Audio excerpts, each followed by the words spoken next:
নমস্কার বন্ধুরা, আমি রেশমি। আলটিমেট মোটিভেশন ইউটিউব চ্যানেলে আপনাদের সবাইকে স্বাগত জানাচ্ছি। ভিডিওটা শুরু করবার আগে একটা ছোট্ট অনুরোধ, ভিডিওটি দেখে ভালো লাগলে একটি লাইক অবশ্যই দেবেন আর আপনার পরিচিতদের মধ্যে ভিডিওটি শেয়ার করে দেবেন, যাতে সকলেই এই ভিডিওটির মাধ্যমে উপকৃত হতে পারেন। চ্যানেলটি সাবস্ক্রাইব করার অনুরোধ রইল। চলুন তাহলে আর দেরি না করে ভিডিওটি শুরু করা যাক। হনুমানজির আর এক নাম সংকটমোচন। কেননা তিনি ভক্তের যে কোনো রকম সংকটের সময় খুব তাড়াতাড়ি ভক্তের ডাকে সাড়া দেন এবং হনুমানজির সঠিক আরাধনার মাধ্যমে সমস্ত রকম সংকট থেকে খুব দ্রুত মুক্তিও পাওয়া যায়। হিন্দু শাস্ত্রে ৩৩ কোটি দেবদেবীর উল্লেখ রয়েছে, আর এই প্রত্যেক দেবদেবীর আরাধনার জন্য একটি নির্দিষ্ট দিন বা তিথি রয়েছে। আমাদের সপ্তাহের প্রত্যেকটা দিনই কোনো না কোনো দেবদেবীর পুজোর কথা উল্লেখ আছে। তেমনি মঙ্গলবার দিন হিন্দু শাস্ত্রে হনুমানজির পুজোর কথা উল্লেখ রয়েছে। মঙ্গলবার হনুমানজির পুজো করলে পারিবারিক অশান্তি দূর হয়, পরিবারের উপরে কারো কুদৃষ্টি পড়ে না। মঙ্গলবার হনুমানজির পুজো করা হয় কারণ মঙ্গলবার দিন হনুমানজি জন্মেছিলেন, তাই সপ্তাহের এই দিনটি হনুমানজি পুজো করার জন্য উপযুক্ত দিন। শনিবার দিনেও হনুমানজির পুজো করা যায়, এই নিয়ে শাস্ত্রে একটি ব্যাখ্যা রয়েছে। যখন লঙ্কা অধিপতি রাবণ নবগ্রহকে বন্দি করেছিলেন, তখন হনুমানজি ওই সময় সীতাকে উদ্ধারের জন্য লঙ্কায় গেছিলেন। হনুমান নবগ্রহকে উদ্ধার করেন, আর নবগ্রহের মধ্যে শনিদেব হনুমানজিকে আশীর্বাদ দেন এবং বলেন যে হনুমানদের ভক্তদের উপরে কোনো দিনই শনিদেবের কুদৃষ্টি পড়বে না। তাই শনিবার দিন হনুমানজির পুজো করা যায়। হনুমানজির পুজোর জন্য প্রয়োজনীয় উপকরণগুলি জেনে রাখুন। পুজোর আগে হনুমানজির মূর্তির সামনে প্রদীপ, ধূপ, কলা, জল, সিঁদুর ও লাল কাপড় রাখতে হবে। লাল কাপড় পরিহিত হনুমানজির মূর্তি অত্যন্ত শুভ, তাই হনুমানজির উদ্দেশ্যে লাল কাপড় অবশ্যই নিবেদন করুন। এবারে আসুন জেনে নেওয়া যাক হনুমানজির পুজোর সঠিক পদ্ধতি। পুজোর জায়গাটি ভালো করে পরিষ্কার করে লাল কাপড়ের উপরে হনুমানজির মূর্তি বা ছবি রাখুন। পুজোর আগে হনুমানজির মূর্তিটি ভালোভাবে ধুয়ে নেবেন অথবা ভিজে কাপড় দিয়ে পরিষ্কার করে মুছিয়ে নেবেন। ঠাকুরের সামনে ধূপ ও প্রদীপ জ্বালিয়ে দিন। হনুমানজির গলায় মালা পরিয়ে দিন। হনুমান চল্লিশা পাঠ করতে পারেন। হনুমানজির উদ্দেশ্যে 5টি কলা দান করতে ভুলবেন না, কারণ এই ফলটি হনুমানজির খুবই প্রিয়। হনুমানজির পুজো করলে কি কি উপকার পাবেন বন্ধুরা, আসুন একে একে আপনাদের বলে দিই। প্রতি মঙ্গলবার স্নান করে হনুমানজির পুজো করলে ও হনুমান চল্লিশা পাঠ করলে মনের মধ্যে থাকা সমস্ত ভয় দূর হয়ে যায়। এর ফলে আপনি সমস্ত বাধা অতিক্রম করতে পারবেন। প্রতি মঙ্গলবার হনুমানজির পুজো করলে পরিবারে ধন সম্পদের অভাব হবে না।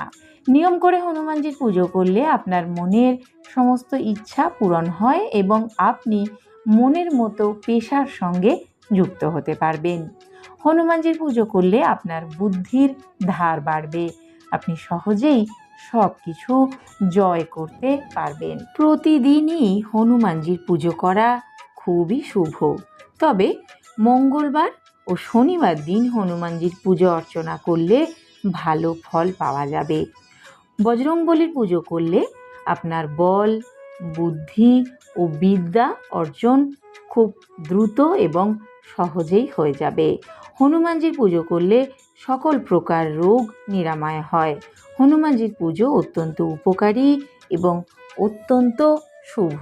হনুমানজির পুজো করার সময় কোন কোন জিনিস দিয়ে হনুমানজিকে ভোগ নিবেদন করতে পারেন সেটাই এবারে বলছি। খাবারে যেমন সবাই বিভিন্ন রকম জিনিস পছন্দ করেন, তেমনি হনুমানজিও কিছু বিশেষ বিশেষ জিনিস খুবই পছন্দ করেন। সেগুলিকেই ভোগ হিসেবে নিবেদন করলে আপনি আপনার ইচ্ছা পূরণ করতে পারবেন সহজেই। জেনে নিন সংকটমোচন হনুমানজিকে কি কি ভোগ হিসেবে দেওয়া উচিত। পান। হনুমানজিকে জর্দা, গুলকন্দ, মৌরি ও কাটারি পান তৈরি করে অর্পণ করুন। মনে রাখবেন সেই পানে চুন, তামাক অথবা সুপুরি যেন না থাকে। এই ভোগ নিবেদন করলে সব কাজে সফলতা পাওয়া যায়। গুড় ও ছোলার ভোগ। হনুমানজিকে গুড় ও ছোলার ভোগ দিলে মঙ্গল দোষ থেকে রেহাই পাওয়া যায়।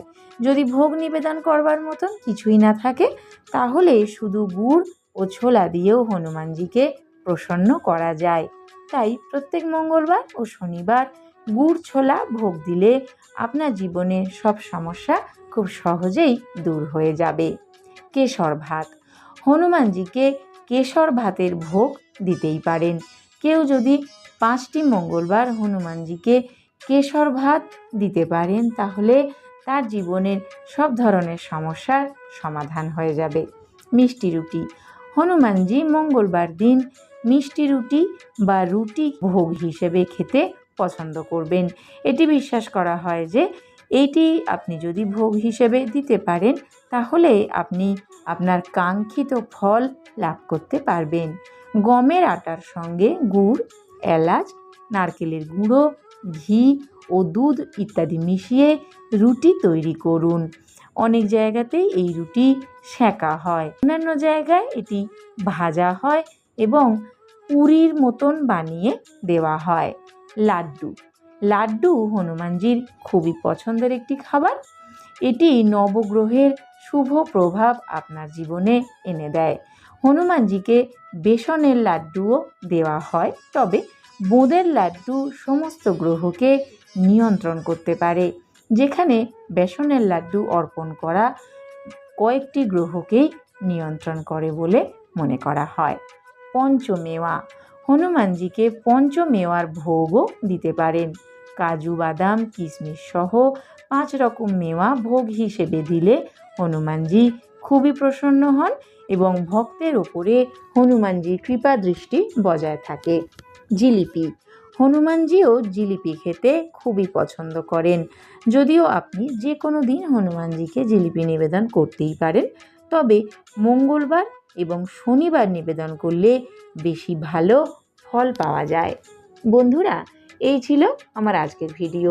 কেমন লাগলো কমেন্টে অবশ্যই জানাবেন, আর জয় বজরংবলী লিখতে কিন্তু একদম ভুলবেন না। সম্পূর্ণ ভিডিওটি দেখার জন্য অনেক ধন্যবাদ। চ্যানেলটি এখনও না সাবস্ক্রাইব করে থাকলে অবশ্যই সাবস্ক্রাইব করে রাখুন, আর পাশে থাকা বেল বাটনটা ক্লিক করে নোটিফিকেশান অল করে দিন, যাতে আমি যখনই আমার চ্যানেলে নতুন ভিডিও আপলোড করব সবার আগে আপনার কাছে নোটিফিকেশান পৌঁছয়। আর আপনার পরিচিতদের মধ্যে ভিডিওটি শেয়ার করে দিতে ভুলবেন না, যাতে সকলেই এই ভিডিওটির মাধ্যমে উপকৃত হতে পারেন।